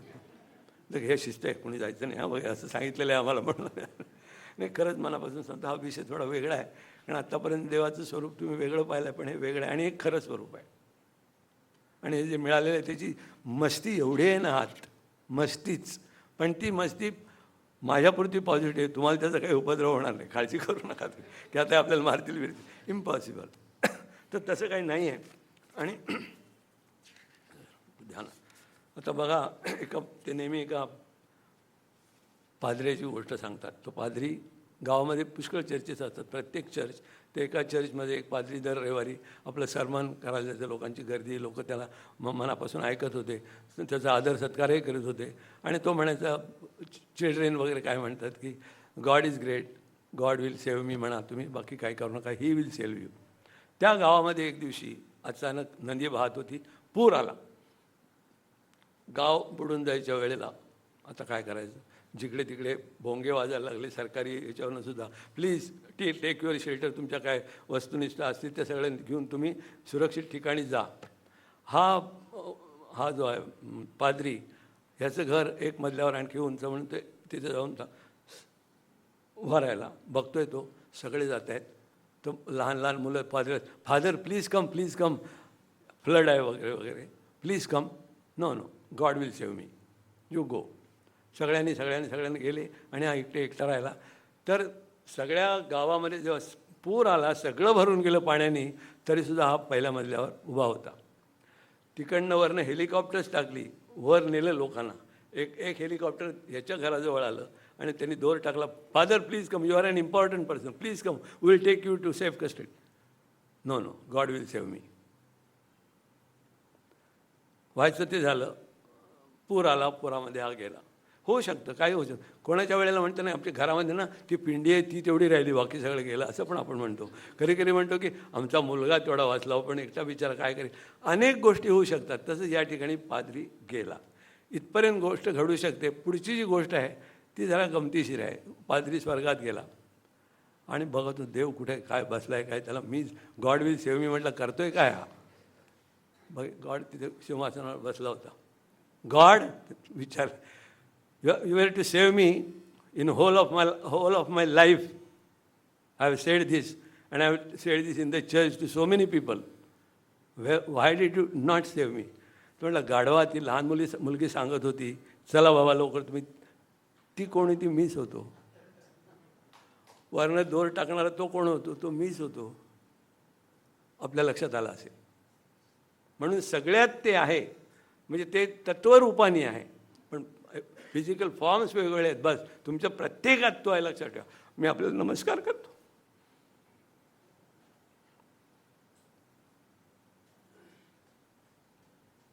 साधी गोष्ट एकदा त्यांनी सांगितलं की एका मुलाला विचारलं, एका मशिदीसमोर बसला होता तो माळबेळ ओढत होता. त्याला एका तरुण मुलाने विचारलं जाऊन, आपको खुदा से भेंट होती है रोज़? हाँ रोज़ मिलता है मुझे. मिलता है रोज़? क्या बोलता है? कुछ भी बोलता है. जो चाहे वो मांग, ऐसा बोलता है. फकीर होता तो. चाहे मांग, मुझे कुछ चीज़ चाहिए, वो देगा? अरे क्यों नहीं देगा? तुम पूछो तो सही. आप कब जा रहे हैं उसके पास? मैं शाम को जा रहा हूँ. मुझे नौकरी नहीं मिलेगी. मिलेगी क्यों नहीं? वो सबका भला करता है, तुम्हारा भी भला करेगा ना. नौकरी मिलेगी. हाँ. तो पुन्हा गेला. नौकरी मिलेगी तो घर का भी बंदोबस्त करने के लिए बोलो ना. रहूँगा काम आहे. अच्छा घर. असे 10-12 आयटम्स लिहिले. घर आला म्हणजे नोकर आले, ऑफिस लांब असेल तर गाडी पाहिजे. 10-15 आयटम लिहिले त्यांनी. अब हो गई लिस्ट, खत्म हो गई, मैं जाऊँ? हाँ खत्म हो गई. गाढवा म्हणला शांती लिही ना. हां हां वो गाढवा शांतीच लिही, एवढं नको लिहू, मग फक्त शांती पाहिजे म्हणून लिही. सगळ्या गोष्टी सुखात नाही, आपल्याला मिळेपर्यंत वाटतं, पण नाही मिळालं तर काय. म्हणजे प्रत्येक वेळेला आपल्या मनात संशय तो देईल का नाही. एवढं बोललो आहे आपण, पण समजा तो तसा नसलाच तर. आणि असं ज्याबद्दल आपली खात्री नाही ते तेच पुन्हा पुन्हा करतो. Would you call it scientific attitude? मी तरी नाही. पण ध्यानामध्ये जे काय मला अनुभव येतात ते जबरदस्त आहेत. तुम्हाला काय सांगू. आणि तर गाण्याबद्दल आता आपण थोडंसं बघूया. षड्ज पंचम छेडता आम्ही जागला गंधारहा. आपण जर कोणाची हे ऐकलं असेल, लता मंगेशकर, त्यांचा गंधार हा अंतर्नाद आहे. षड्ज पंचम छेडल्या की जो नेहमीच्या सगळ्या कानांना ऐकू येत, पण तो ऐकू येतो खरा षड्जन त्याचा खरा पंचम असेल फ्रिक्वेन्सी वाईज, तर गंधार ऐकू येतो. त्यांनी म्हणून लिहिलं आहे की षड्ज पंचम छेडता मी जागला गंधारहा, विरघळाया लागला आतला अंधारहा. त्याच्यासाठी येते. आणि पुढे आणखीन एकच शेर. केशरी ज्वाला स्वरांची आत माझ्या पेटली, मीच माझ्या मीपणाचा मांडला जोहार हा. मीपणा संपल्याशिवाय तो गंधारही ऐकू येत नाही. आपण जरा उभं राहाल का? सदानंद डबीर, त्यांचं माहेर आणि सासर पार्ल्यातच आहे. त्यांनी ध्यानाचा अनुभव माझ्याबरोबर घेतलेला आहे. आणि त्यानंतर ते म्हणतात की मला बरंचसं काय ज्याचा त्याचा अनुभव, त्याला पुन्हा ग्रेड लावू नये, बस ज्याचा त्याचा असतो तो असतो. तर त्याच्या 2 ओळी मी म्हणतो आणि मग बघूया काय करायचं.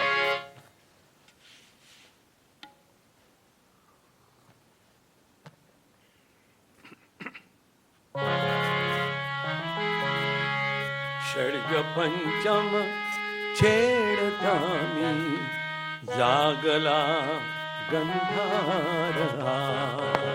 षड्ज पंचम छेडता मी जागला गंधारहा. सिंगल. षड्ज पंचम छेडता मी जागला गंधारहा. विरघळाया लागला आतला अंधार. विरघळाया लागला आतला अंधार. षड्ज पंचम छेडता मी जागला गंधार. षड्ज पंचम छेडता मी जागला गंधार. विरघळाया लागला आतला अंधार.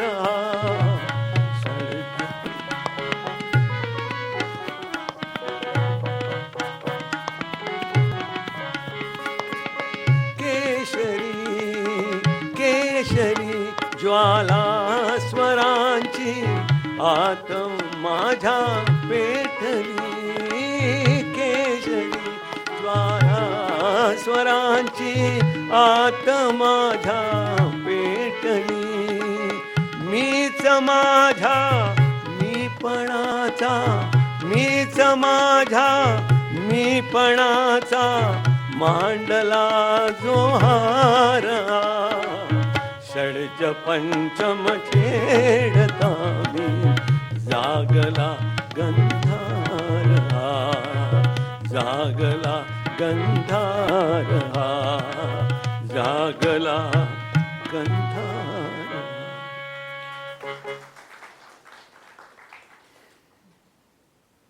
पुष्कळ बोलता येईल, आपण थांबूया का थोडं? चालेल, काय करूया? नाही नाही, असं नाही, तुमचा थोडं टाईम अगोदरच पुढे गेलेलं आहे म्हणून दुसरं काही नाही. थांबूया. हां बरोबर.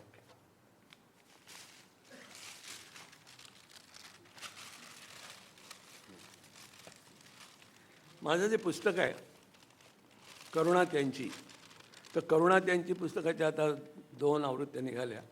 त्या करुणा त्यांचीमध्ये रुबाया आहेत. रुबाया म्हणजे मला जे काही या विषयातलं जे काही लिहावंसं वाटलं मराठीमध्ये ते रुबायांच्या फॉर्ममध्ये मी लिहिलं आहे. आणि अगदी अलीकडे जो माझा दुसरा रुबायांचा संग्रह 100 रुबायांचा संग्रह प्रसिद्ध झाला आहे, त्याचं शीर्षक आहे जिथे गाभारा तिथेच कळस.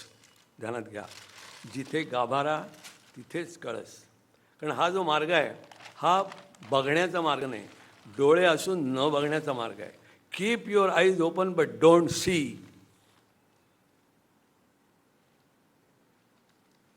असा तो मार्ग आहे. आणि हा मार्ग आज जाण्याचा आहे. बाहेर आपण नेहमी बाहेरच जातो, वस्तूकडे जातो, अवस्तूकडे जायचा हा मार्ग आहे. आणि अवस्तू जी आहे मूळ, त्याच्यातूनच या सगळ्या वस्तू निर्माण झाल्या आहेत. नाही मधून सगळं अस्तित्व आहे, नाही नसतं तर अस्तित्व नसतं, लक्षात घ्या. हे हा तात्विक विचार आहे, पण हे विचार तुम्हालाही कळतील काय, त्यात कठीण काही नाही. मला कळले तर तुम्हाला का नाही कळले? नाही, खरं सांगतो. तर एक मी साईड लोक मला विचारतात ओशो रजनीशांनी तुम्हाला काय दिलं. खरं म्हणजे प्रश्न काहीतरी द्यावंच असं असतं काय. पण समजा विचारतात, ठीक आहे, अगदी ओशो रजनीश करता असं काय मोठं दिलं. तर मी लिहिलं आहे तर असं आहे, ओशोंनी अमुच्या वरी अनुग्रह केला, ओशोंनी अमुच्या वरी अनुग्रह केला, गंगोत्री स्वानंदाची दिली आम्हाला. आम्ही शोधित असता इथे तिथे आधार, स्वबळाचा ज्वालामुखीच जागृत केला. आमचं सुखदुःख, आमचं हसणं दुसऱ्या वस्तूवर अवलंबून असतं, कमी किमतीच्या जास्ती किमतीच्या. हे असेल तर आम्ही हसतो, ते गेलं की आम्ही दुःख. इतके आम्ही दरिद्री आहोत म्हणजे आमच्यापेक्षा वस्तू मोठी आहे, ती आहे तर आम्ही आनंदी नाही, स्वानंदी. ओशोंनी अमुच्यावरी अनुग्रह केला, गंगोत्री स्वानंदाची दिली आम्हाला. आम्ही शोधित असता इथे तिथे आधार, स्वबळाचा ज्वालामुखीच जागृत केला. पुढे, बेटा बरं झालं तू माझ्याकडे आलास, आता तुझं भलं होईल असं ओशोंनी कधीही मला आश्वासित केलं नाही. उलट म्हणायचे, मैं तुमको सत्य दे सकता हूँ, सांत्वना नहीं. मी कितीक पाहिले गुरु परंतु निराळा, मज ऊर्जा अनुभव ओशोपाशी आला. जुळलेत अचानक दोन्ही माझे हात, अश्रूंचा पडदा डोळ्यावरती आला. ही त्यांच्यासमोर गेल्यानंतर अवस्था. आणि मुळात त्यांनी मला निवडलं. बरसता है बादल यहाँ और वहाँ. हिंदी पण लिहिले मी. आता हिंदी ही माझी प्रेमभाषा आहे. या हिंदीमध्ये मी परीक्षा वगैरे दिलेली नाहीत, लक्षात ठेवा. मला वाटलं तर येतं ते हे आहे. आणि मी बरंच वाचलेलं आहे त्याच्यानंतर, त्यामुळे तोही कदाचित संपर्क असेल त्यामधला. परंतु हिंदीसुद्धा 101 गाणी कुठून आली मला माहीत नाही. आणि मराठीनंतर आली 10 वर्षानंतर मराठी. इथे पुन्हा मी मराठी वगैरे तसं काही झालं नाही. मी मराठी असून मराठी 10 वर्षानंतर. तर हिंदी असं की बरसता है बादल यहाँ और वहाँ. आपल्याला हिंदी चांगलं समजतं नक्की, मला माहिती आहे. बरसता है बादल यहाँ और वहाँ, भिगोता बिना भेद सारा जहाँ. इकडे मंदिरावर पडेल, मशिदीवर पडणार नाही असं नाही, किंवा ह्या घरावर पडेल त्या घरावर पडणार नाही पाऊस असं नाही. तर भिगोता बिना भेद सारा जहाँ, सभी को है ओशो की बाहें खुली. तिथल्या रजनीशपुरममध्ये सगळ्या धर्माचे सगळ्या देशाचे लोक होते, मुसलमान, हिंदू, निग्रो बिग्रो काही नाही, ऑल. म्हणून सभी को है ओशो की बाहें खुली, मेरे जैसे मूर्ख को राहत मिली. आपल्याला पण ती घेतली, हे लिहिलंय मी. हम ईश्वर यहाँ कोई मांग हो तो नमस्कार है, कोई मांग हो तो नमस्कार है, यहाँ प्रार्थना एक व्यापार है. एक नारायणी 5 रुपये. आता तू काय देतोस ते बोल. ही भक्ती भक्ती तेव्हाच ज्या वेळेला मी आणि ते तत्व हे विभक्त नाही असा अनुभव येतो, तिथून भक्तीला सुरुवात होते. मी भक्त आहे म्हणून नव्हे, आम्ही भिकारीच आहोत, मागतोच सारखं. भक्ती कुठली? कोई मांग हो तो नमस्कार है, यहाँ प्रार्थना एक व्यापार है. न ये भक्ती है, ये ना आराधना, ये केवळ धदकती हुई कामना. पुढे म्हटलं, भगवानांना विचारतो तुम्ही भगवान भगवान स्वतः समजता आहात कोणाचे? ते म्हणतात, मैं जागा हुआ एक इंसान हूँ, मैं जागा हुआ एक इंसान हूँ, ये जाना है मैंने कि भगवान हूँ. पुढे, अगर बन के साक्षी निहारेंगे आप, अगर बन के साक्षी निहारेंगे आप, तो होगा तजुर्बा की ईश्वर है आप. म्हणून ध्यान.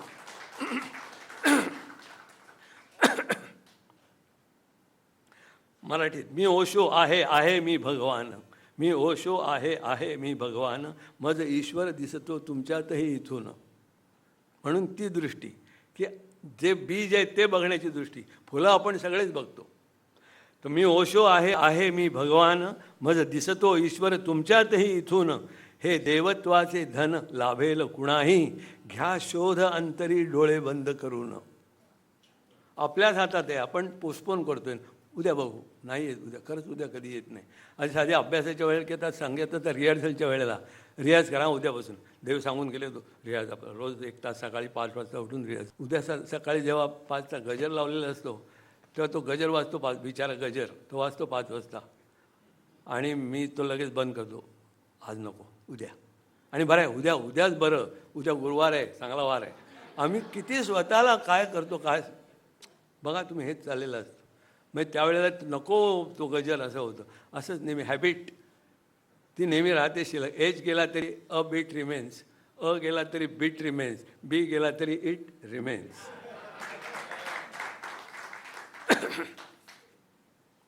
ते म्हणतात, मी सामान्यच मज समजा सहचर तुमचा. आत्ता पण ओशो म्हणतात, माझ्यावर श्रद्धाविद्या तुम्ही ठेवू नका, श्रद्धा नेहमीच आंधळी असते. मी तुम्हाला प्रयोग करायला सांगतोय, त्या प्रयोगांती जो निष्कर्ष तुम्ही काढाल तोच तुमचा आधार असेल.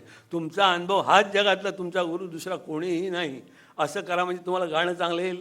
तुम्ही नाही करत एकतर, आणि तुमचा गुरु आहे तो जे सांगतोय त्याचा अनुभव घ्या. तो अनुभव कोणी घेत नाही. आपण अनुभव करायला पोस्टपोन करतो. बस त्यांनी सांगितलं ना करू, नाही बाबा तुम्ही करायला सांगितलं त्याचं काय. आणि आपण सिद्धांत, चराचरात परमेश्वर आहे आमचा सिद्धांत आहे. वा, काय हिंदू फिलॉसॉफी आहे. चराचरात परमेश्वर आहे, मग नमस्कार फक्त देवळात का, मशिदीत का नाही? नाही, तिथल्या चराचरात नाही. मग म्हणा की आमच्याच चराचरात, पण म्हणा तरी मग हिंमत असेल तर. नाही मग आमची ही आहे ना, आमची शिकवण केवढी मोठी आहे, चराचराला आम्ही कठीण. असं नाही, परमेश्वराच्या बाबतीत खोटं नाही चालत. तर सिद्धांत हा जो असतो, प्रयोगानंतर जे सिद्ध हाताला लागतं त्याला सिद्धांत म्हणतात. आम्ही सिद्धांत धरून चालतो. पण हे प्रयोग करणारे जे एडिसन वगैरे लोक आहेत की ज्यांनी सांगितलं की असं असं केलं तर दिवा लागतो, सांगून स्वस्त नाही बसले, दिवा लावला आणि मग म्हणाले की असा दिवा लागतो. तेव्हा भौतिकशास्त्रातले जे सिद्धांत आहेत ते प्रयोगांती सिद्ध झालेले आहेत. तुमचे विमान हल्लीचं कॉम्प्युटर हे प्रयोगानंतर सिद्ध केलेलं आहे त्यांनी. तुम्ही असं केलं तुम्हाला घरातलं सगळं ऐकू येईल, येतं ऐकू, दाखवलं आहे. पण भौतिकशास्त्रातले सिद्धांत आणि आध्यात्मिक शास्त्रातले सिद्धांत तिथेसुद्धा प्रयोग आत जाऊन करावे लागतात. ती प्रयोगशाळा इथे आहे, आध्यात्मिक ही बाहेरची आहे. म्हणून तिथे जे काही तुमच्या हाताला प्रयोगाचं हे लागतं, शेवटचं तत्त्व, ते सगळं म्हणजे दिवा. आता हा दिवा सगळ्यांना घरात लागतो, प्रत्येक तुम्हाला स्वतंत्रपणे तयार करावं नाही लागत, तो दिवा बाजारात मिळतो. पण बुद्धाची ज्योत फक्त बुद्धासाठी, बुद्धिस्टसाठी सुद्धा नाही. तो दिवा तुम्हाला स्वतंत्रपणे लावून घ्यावा लागतो. अध्यात्मात आणि भौतिकशास्त्रात एवढाच फरक आहे की तिथे तुम्ही स्वतःसाठी झिजावं लागतं. इथे बाजारात मिळतात दिवे, सगळं अवेलेबल आहे, पण इथे आत नाही, आत तुम्हाला जावं लागतं. तर आणखी आता अलीकडच्या याच्यातले 2 सांगतो मी तुम्हाला. की हे जिथे गाभारा तिथेच कळस. ह्याची एक जी रुबाई आहे ती अशी आहे की वाट सरू थांबाला. एक मिनिट. हे सांगतो नाही ते सांगतो. ते सगळे पुष्कळच आहेत. ते असं आहे, ही वाट वेगळी प्रवासही वेगळा. आज जायचं आहे ना, बाहेरची वाट नाही. ही वाट वेगळी प्रवासही वेगळा का? आरंभाआधी वाट सरू थांबला. You should know to just not by physique in mind also. ही वाट वेगळी प्रवासही वेगळा, आरंभाआधी वाट सरू थांबला. मग त्याला दिसले चहूकडे गाभारा ज्याचा कळसाला लागला. ही माझी रुबाई आहे त्याच्यामध्ये, ही अनुभवात. आणखीन आपल्याला एक नेहमीचं गंमत म्हणून सांगतो की आपण आता आज मला संध्याकाळी गायचं आहे आणि सकाळी आवाज जरा असं होत आहे, तर मी शिवी येते, काय साला काय साला घासा आजच बसला. गेले 7 दिवस गळा ठीक होता, तो थँक्यू मिस्टर थ्रोट आम्ही कधी म्हटलेलं आहे काय? आज लगेच शिवी. आणि मग तुझं मी गेलो कुठे? ते मी गातो गळ्याला असं केल्यावर काय साला घसा आजच बसला. एवढे घशाच्या ताव्यात आम्ही तो थँक्यू तरी म्हणावं, 7 दिवस ठीक होता गळा. तर हे आम्ही नाही करीत. म्हणून मी एक लुबाई अशी त्याच्यामध्ये की पायांनी उचलून तीर्थक्षेत्री नेले, पायांनी उचलून तीर्थक्षेत्री नेले, डोळ्यांनी अद्भुत देखावे दाखविले. पायांनी उचलून तीर्थक्षेत्री नेले, डोळ्यांनी अद्भुत देखावे दाखविले. कशी सर्व इंद्रिये झटली माझ्यासाठी, मी थँक्यूही म्हटले नाही, माझे चुकले. तर असं सगळं ते त्याच्यामध्ये आपण बाहेर पुस्तकं आहेत, काही पैसे आहेत त्याला वा तेवढे त्यांना द्या. तर पुरे ना, आता मला कंटाळा नाही आलेला. मला वाटतं तुम्ही बसले मनापासून बसलेले आहेत, पण जरा थांबा. तुम्हाला एक गंमत, तुमची जरा गंमतच तुमचीच करतो आता.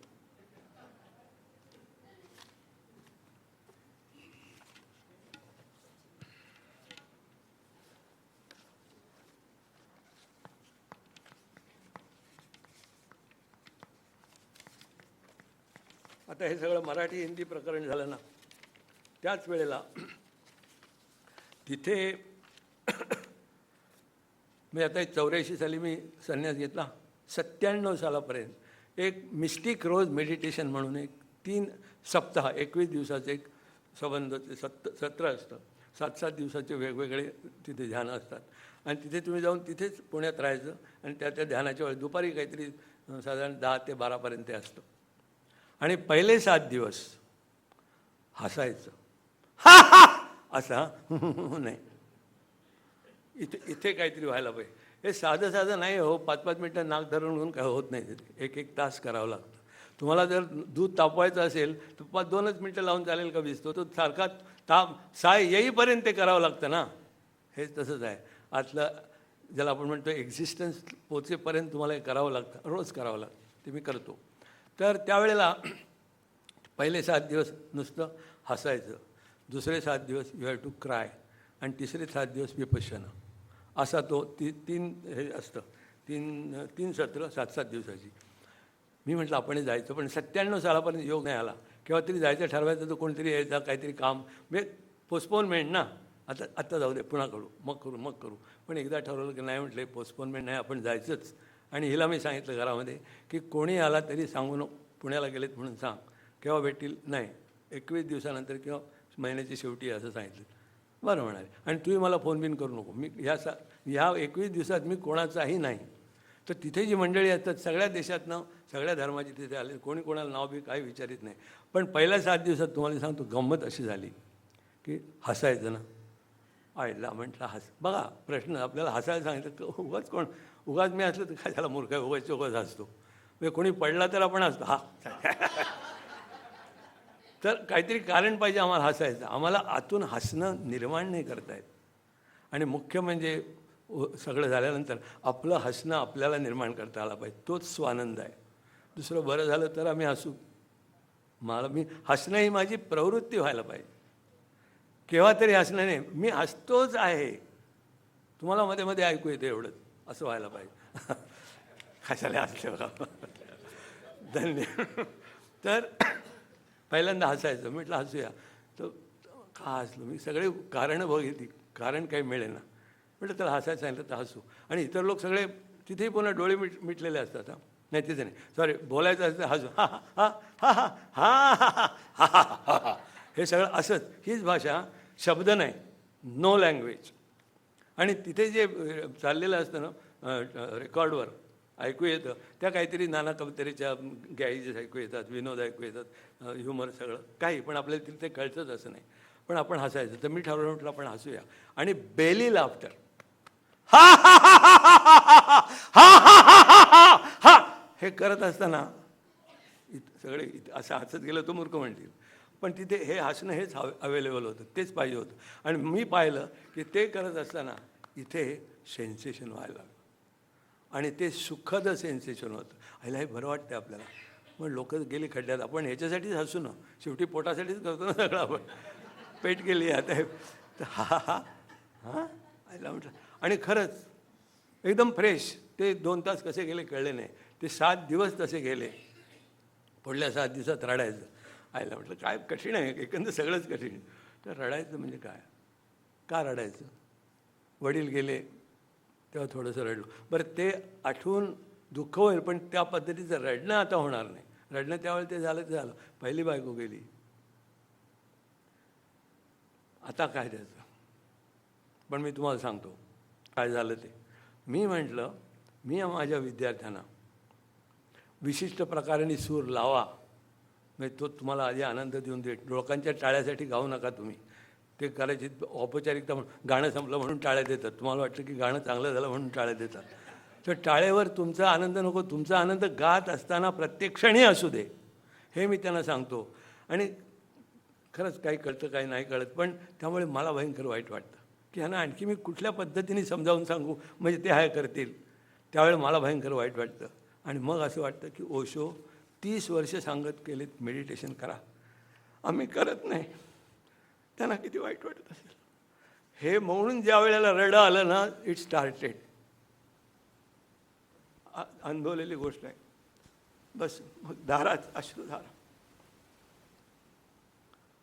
ते 7 दिवस गेले. त्यानंतरची विपश्यना ती मी घरी करतो. विपश्यना मी घरी करतो, नादब्रह्म करतो, कधी साऊंड ऑफ हे म्हणजे कुंडलिनी वगैरे ध्यान, ते सगळे चक्रा साऊंड्स म्हणून आहे, ते करतो. अशी 2-3 करतो घरी. आणि ते सगळं चालू आहे. पण त्यानंतर मध्ये मी घरी फोन केला पुण्यावर. काय गट, अहो तुम्ही फोन कशाला केलात मलाच. म्हटलं का तुम्ही सांगितलं ना फोन नाही करायचा. म्हटलं नाही मी नाही करणार तुम्हाला, तुम्ही या 21 दिवसांनी फोन करा. ही एक हिंमत असते ना. म्हणजे मीच विचारलं बघितलं काय तब्येत बरी आहे ना होतं ते नाही. तर हे असं सगळं व्यवस्थित असतं. त्यामुळे जे काय घडलं आहे ते तुम्हाला थोडंसं धोक्यात आणायचं नाही. हां, तर त्यावेळेला जी गाणी झाली ना ती इंग्लिशमध्ये झाली हो. तर काय हसा, खरंच हसा. तर ती अशी, तर ते एक तुम्हाला ऐकवतो.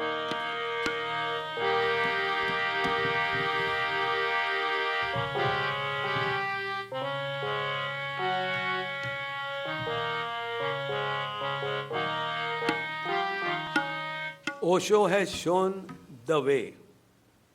Osho has shown the way. All Buddhas have shown the way. काय? Way काय? Never to start, nowhere to reach. That is the only way. It is here and now. Krishnamurthy म्हणतात तेच आहे. आणि really it is here and now. Osho has shown the way. All Buddhas have shown the way. Osho has shown the way. All Buddhas have shown the way. Never to start, nowhere to reach. Never to start, nowhere to reach. That is the only way. Osho has shown the way. All Buddhas have shown the way. Never to start, nowhere to reach. That is the only way.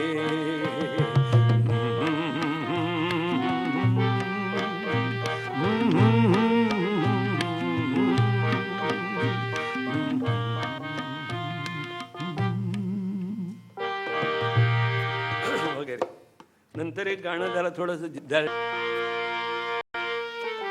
We the people of Osho singing in ecstasy.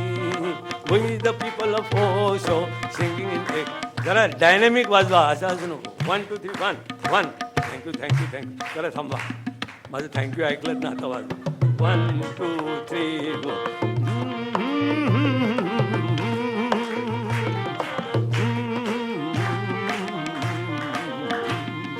We the people of Osho singing in ecstasy. We the people of Osho singing in ecstasy. Again, we the people of Osho singing in ecstasy. Mana, we the people of Osho singing in ecstasy. Mana.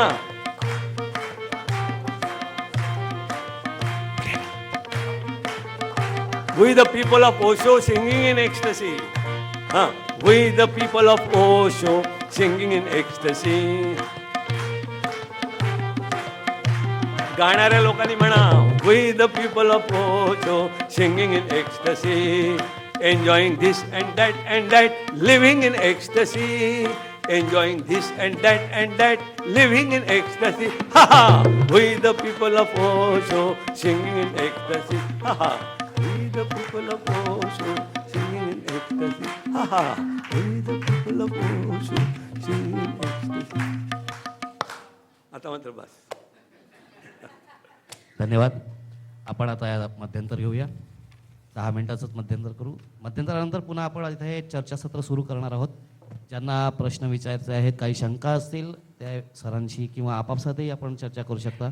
तत्पुरती एकच विनंती आहे की बाहेर register ठेवलं आहे, त्या रजिस्टरमध्ये कृपया आपले मोबाईल नंबर्स आणि ईमेल ॲड्रेसेस द्या, जेणेकरून आम्ही आपल्याला पुन्हा कॉन्टॅक्ट करू शकतो आणि पुढच्या महिन्यामधल्या चर्चासत्राला बोलू शकतो.